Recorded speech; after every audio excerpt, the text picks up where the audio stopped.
در ناحیه واسه با مقصد در سطح بلند گذراندن دوره تیرامو و زمستان جمع‌آوری و ذخیره محصولات غذایی ادامه دارند. در دوره همین تدبیراندیشی‌ها در بازار جمعیت مطلوبات ناحیه گوشه‌های دهقان کشاده شده موادهای غذایی با نرخ دسترس پیشکش ساکنان ناحیه گردانیده می‌شوند. طبق تحلیل‌های متخصصان ارزش قسم زیادی محصولات خوراکواری نظر به همین دوره سال گذشته ارزان میباشند. روز 29 اپریل مسئله کرونا در تاجیکستان برآمد. همین نرخ نوای ما کارتوشکا 8 سوم بود، پیاز 3 سوم بود، سبزی 1.5 سوم بود، بادرنگ 7 سوم، پمیدور 18 سوم، خیلی گوشت گاو گوسفند بود 50 سومی بودند.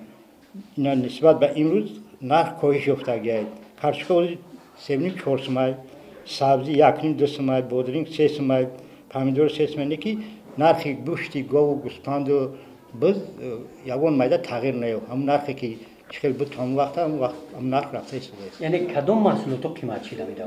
قیمت چیدگی نیست. قیمت چیدگی نیست. ارزان شده مگه قیمت چیدگی نیست. ماموریت جمعیت مطلوبات در نشر دارند که با فراوانی محصولات خوراکواری نرخ محصولات غذایی را تیرامو و زمستان از این هم پس فرارند. همین طور شروع از نیمه دیوم این ماه در انبارهای جمعیت ذخیره نمودن محصولات به سرما تا باور شروع می‌گردند.